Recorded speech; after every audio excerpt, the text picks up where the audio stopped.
Good morning, everyone. Welcome to Sports Shorts Daily. Ronnie Rants alongside Tommy Krysan here on this Hump Day edition of Sports Shorts presented by LeBear's Casino. TK joining us today over at the Tremonti's Meat and Seafood in the heart of Baton Rouge, right over there by Parkview Baptist off Airline Highway. And, of course, we're presented by LeBear's Casino and the Louisiana Sports Hall of Fame. Go to lasportshall.com. Get all your tickets now. It's great. They make a great Christmas gift, for folks to get them their tickets to all the different events that are going on next Hall of Fame induction weekend. We had a great Black Friday sale. We had like about 100 people take advantage of the Black Friday sale and get different tickets for all the events over the weekend. And you can go check everything out about the Hall of Fame class at lasportshall.com. All right, today, the college football playoffs came out yesterday. A lot of reaction. The most controversial thing is that the Alabama Crimson Tide, with 3 losses, has found their way back into the college football playoffs at the moment. One would assume that if they're in this week, they probably are in next week. This has caused quite the furor that a 3-loss team is in over the likes of an Arizona State, over a Miami. The debate becomes, or a 3-loss team, in over, say, a South Carolina or an Ole Miss. What's your takeaway of what you've seen out of the rankings? Well, it goes to the word Skip Bertman first taught us about 20 years ago. It's about the brand, okay? And Alabama's got the brand. And yeah, they got 3 losses. What Alabama doesn't need is for Clemson to beat SMU, because then that's something that could push Bama out of the picture. Because Clemson loses, obviously they're not in, okay? But it's the brand thing, and it's the rich get richer, and it is what it is. And we knew in August that when the 12 teams were announced, and the final thing will be this Sunday, that there's going to be teams that get snubbed or feel left out or can make an argument, make a case, whatever. Dan Patrick this morning said he had solid sources that say next year it's a 14-team playoff. Well, then you're going to have team 15 and 16, 17 who can make a case. Because right now there's probably 15 teams that can make a strong case that they should be in, maybe even 16 or 17. Okay. And that's what they want. They want you to talk about it. They want you to talk about it. I mean, the Heisman Trophy race is over.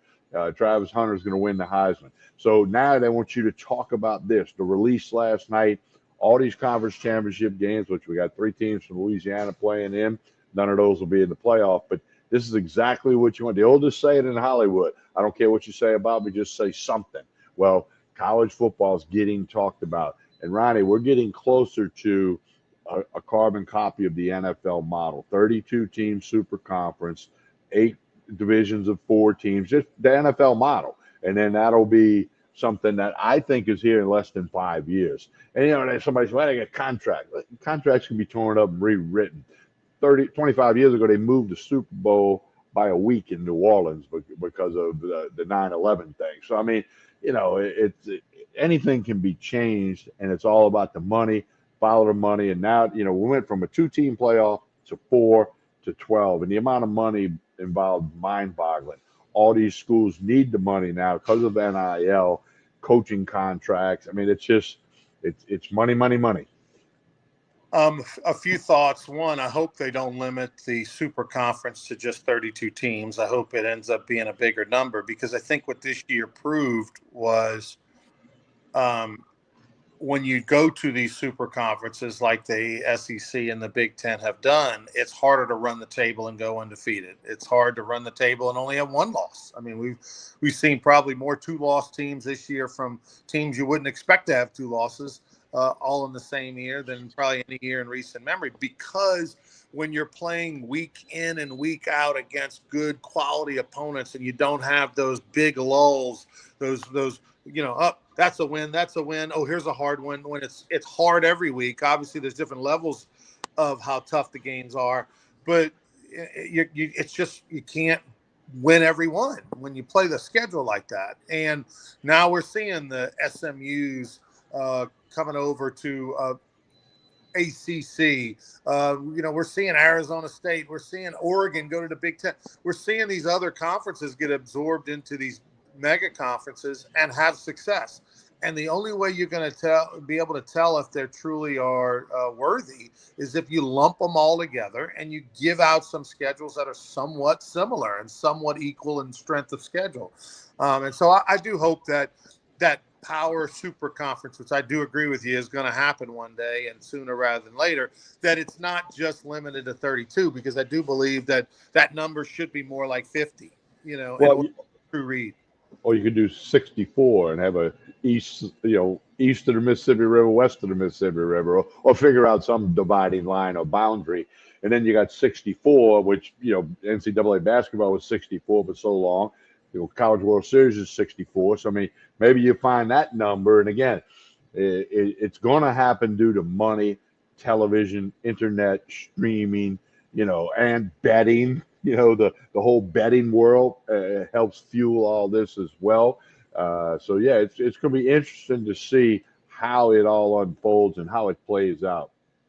The Alabama brand, they made the argument because it kind of came down to Alabama and Miami head up. Miami with 2 losses, Alabama with 3. And I thought the committee was very transparent after the brackets came out, and they said, listen, Alabama's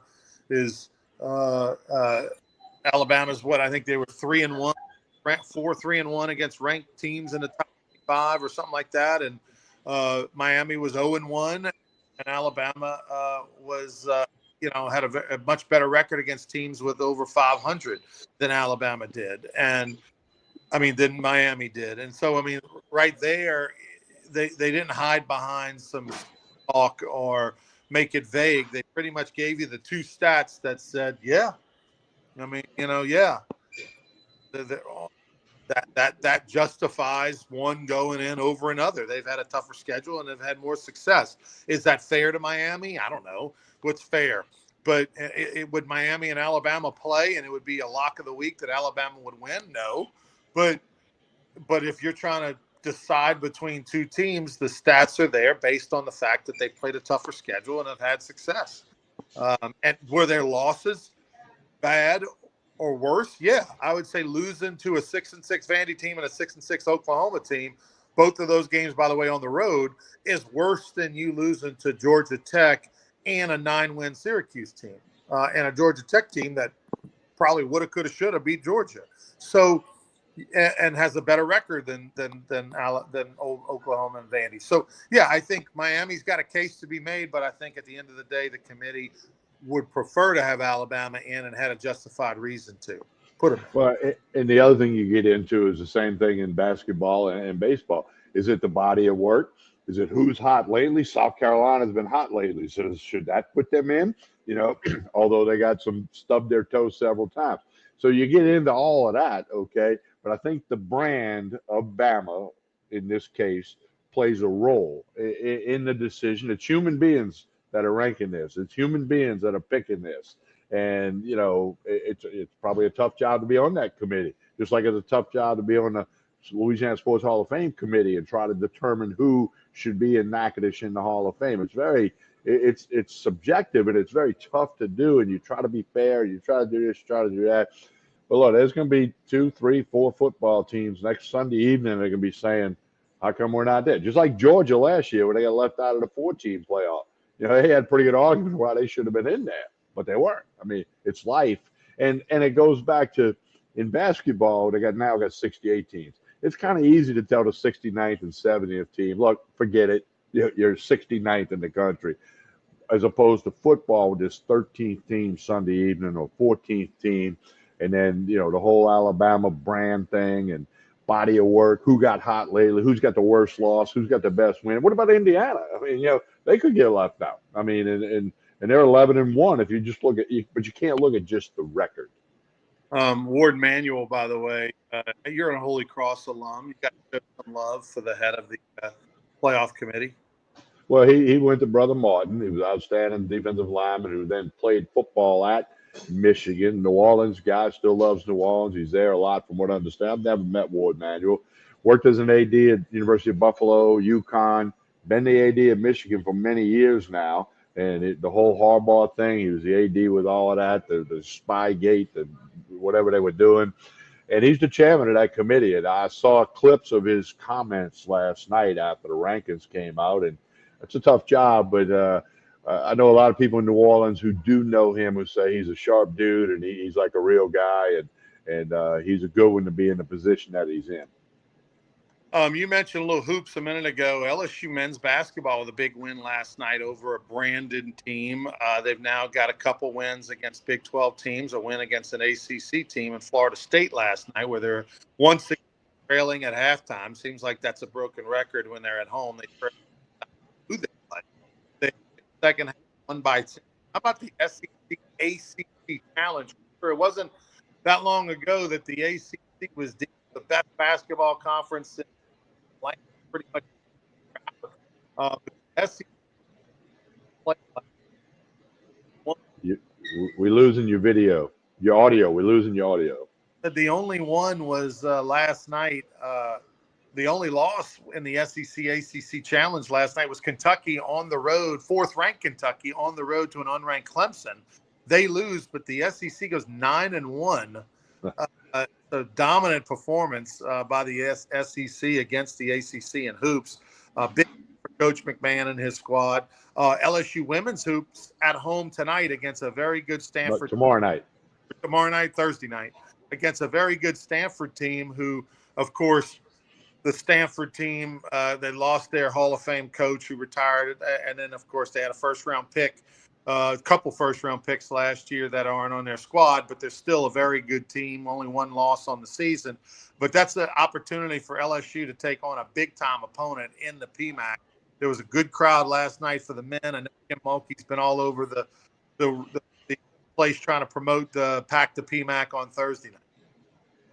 Yeah, no question about that. And a big win for the men. That's a tournament-worthy win. If we get to March and they're trying to decide and LSU might be on the bubble or not, they can look back and not only the win on the road against Kansas State, but the win against Florida State, who came into that game 7-1. So that's good. And then the women are going to be in the tournament unless we have some kind of major collapse. But it'll still be a great matchup and another tournament-worthy win, if you will, against Stanford tomorrow night. Yeah.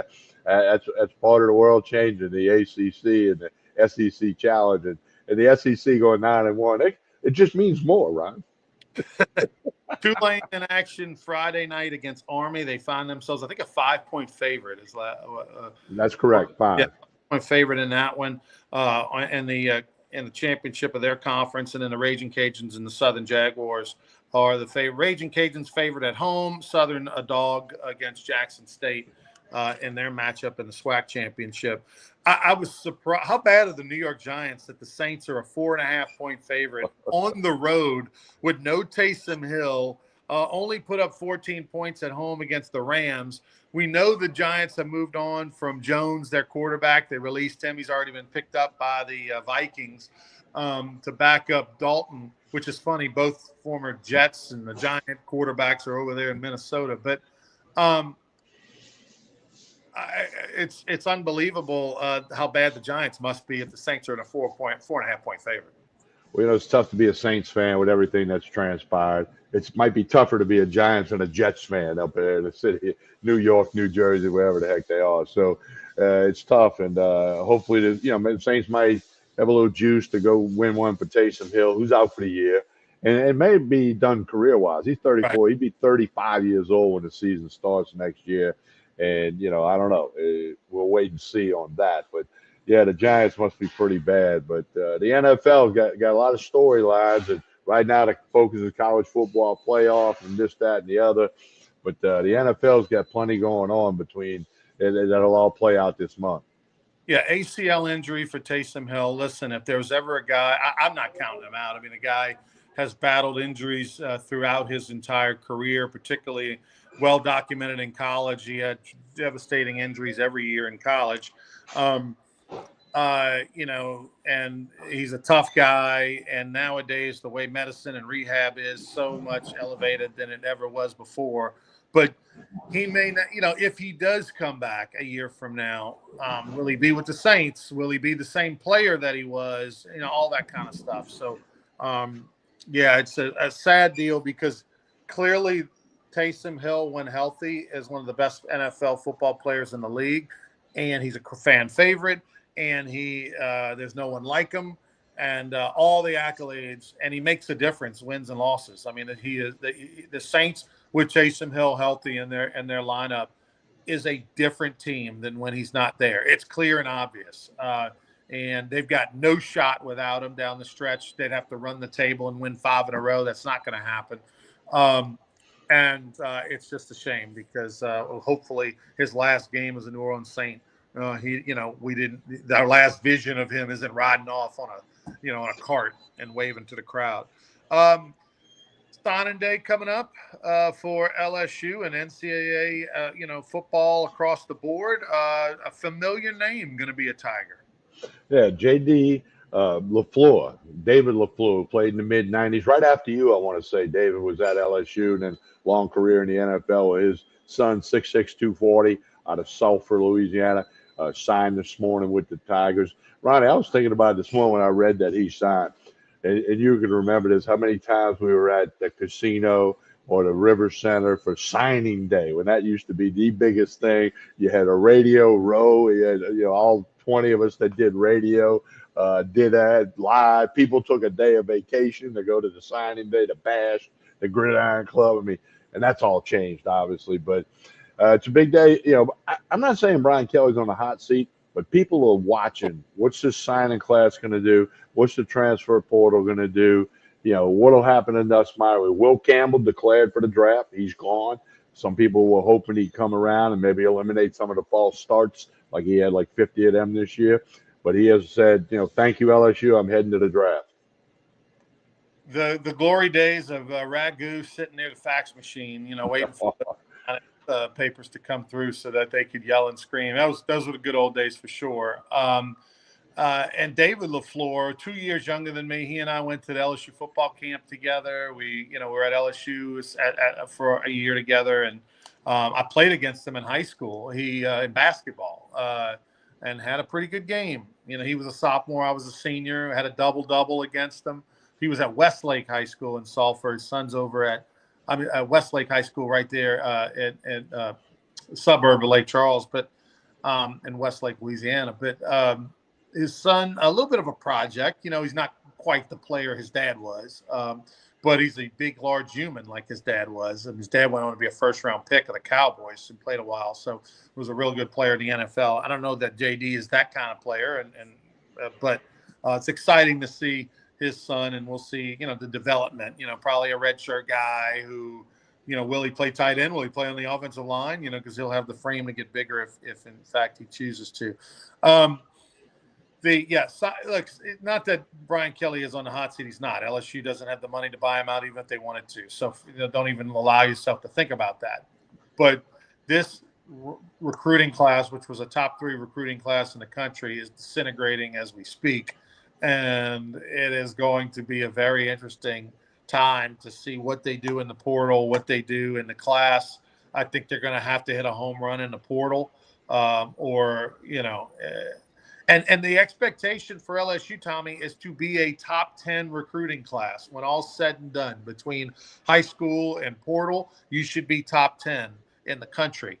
And that LSU's going to battle for that. And, I don't know if this is 9th or 10th good enough these days. You look up 9th or 10th, Tommy, there's probably 7 teams out of the SEC ahead of you if you're, 9th or 10th.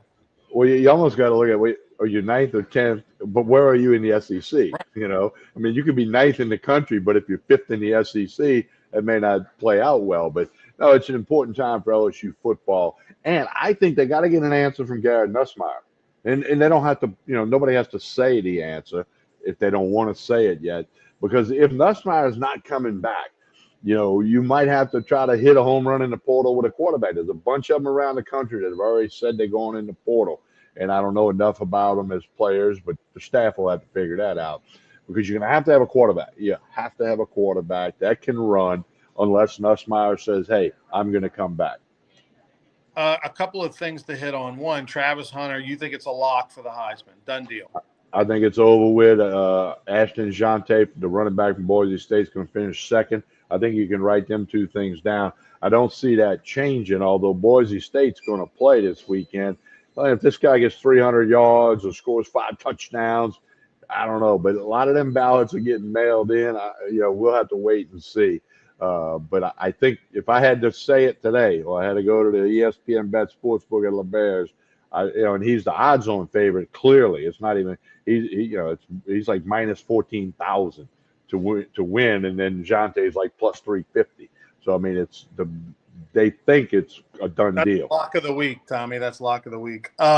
Look, I think he deserves it. I'm excited for a two-way player, a first one since Charles Woodson, and this guy is a true two-way player. I mean, Charles Woodson, they did some things to get him the ball, but when he won the Heisman over Peyton Manning, which was a little bit ridiculous back in the day, but he truly deserves it. And if it wasn't for this playoff, if they were still a 4-team deal, I think the Colorado Buffaloes, their success and Travis Hunter would be talked about even more. I think because you're expanding the playoffs to 12 teams, there's so many things so many teams in front of Colorado. I mean, obviously Colorado's just on the outside looking into the playoffs, but I mean, what Deion Sanders has done, and you may not like his style, you may not like the way he's doing it, you may not like the cockiness and the brashness that he has always had going back to when he was a player in the 90s. It may not be your way of doing it, but what he's done is unbelievable.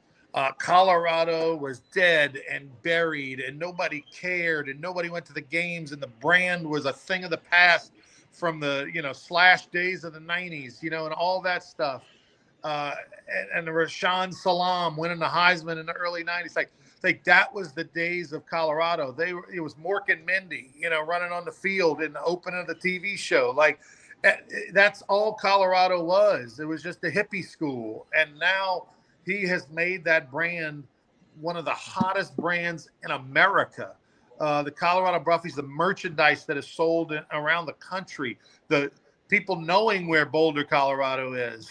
I mean, it's unbelievable. He's got one of the top recruits coming in there next year. To get to 9 wins and now to have the Heisman Trophy winner in just 2 years, like, I don't care what you think of Deion Sanders. You got to give him his props, man. You got to give him his roses. He deserves it. Yeah, he does. He does deserve everything from when he first got there and they sold out that spring football game, which they had never done before.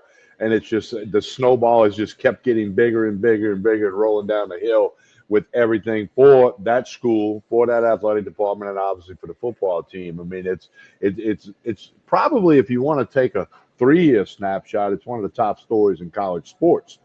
From where they were to where they are now. If you're going to go a little 3-year window there, from the day he got hired to now, there's not another coach that has done as much for their school in 3 years as he has. Lastly, MLB, golden bat rule or something like that. Golden at bat. Rob Manfred, the commissioner, has tossed it out. They want to maybe do a golden at bat rule, where anytime during a game you can let whoever bat, regardless of where they at in the order. You want to throw Shohei Ohtani at the plate, or Soto, or Machado, because it's a key situation. And, you can do that. I mean, come on, that's a men's beer league softball drinking thing. I mean, that's a little league thing, so that little Johnny can get the at bat. I mean, that could we've seen a lot change in Major League Baseball, and we're going to have an automated strike zone soon. But with the limits to the required hitter minimums for the relief pitchers, to the pitch clock, there's been some major changes. I hope this one doesn't find its way into Major League Baseball. We got the ghost runner. I mean, in the extra innings. I mean, come on, Major League Baseball. Are you serious? This is, first off, if they pass this rule, which I don't think they will, they are trying to play to the 25 and under crowd, Tommy. I mean, this is a attempt to try to, get a mega younger audience. And oh, by the way, if they do bring in this golden at bat rule, then stop calling it baseball. It's not baseball. You have to stop the record books where they're at, and you have to rebrand the sport, just like the Bananas did. They play banana ball. People think they play baseball. They don't. The Savannah Bananas play banana ball. They created 11 or 12 new rules. Yes, baseball centric, but the 11 and 12 and new rules are so drastically different. It's not baseball. They've got their own game. It's called banana ball. If the Major League Baseball were to be stupid enough to pass this rule, and I don't think they will, I think they'll just get a little attention and have something to talk about in the offseason, then they have to stop calling it baseball and call it gold ball or something else, because this changes the game too drastically. Well, and here's the other thing about it, Ronnie. You know, the pitch clock and the automated strike zone, you can test that in the minor leagues and get a little data, get a little feedback. You can't test the golden at bat rule because this is about superstars and elite players. You know, you don't have a Shohei Ohtani playing AAA ball on the East Coast where you could say, hey, let's test this, let this guy go back. It's not the same thing. I agree with you. I think good point. It wouldn't be baseball anymore. They'd have to get a new name for it. All right, TK, tell us about Tremonti's Meat and Seafood as we get out of here. Thanks for everybody for watching. Presented by LeBear's Casino. Go check them out for all your sports action in the casino. Yeah, and of course, Tremonti's has gift cards available. It's Christmas time. Prime rib. I've gotten the prime rib here for like 10 years now. You get turkeys, hams, turducken, everything you need for your Christmas party, office party, the party at the house. They can cater it. All your wine and liquor selection. Yeah, they got you ready, set. You walk into Tremonti's here on Jefferson Highway in Baton Rouge, you better get everything you need for your Christmas party or function, small function or large function. It doesn't matter. Gift cards available.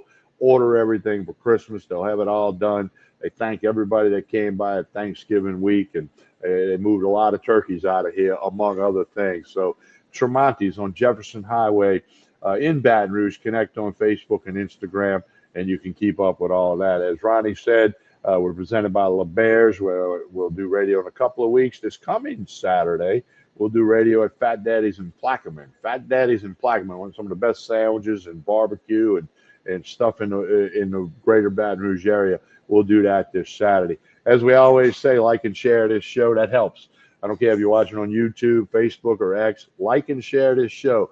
That'll make a difference. We appreciate it. We're back Friday morning with another episode of Sports Shorts Daily. On behalf of Ronnie Rants, I'm Tommy Chrysan. Have a great day, everyone.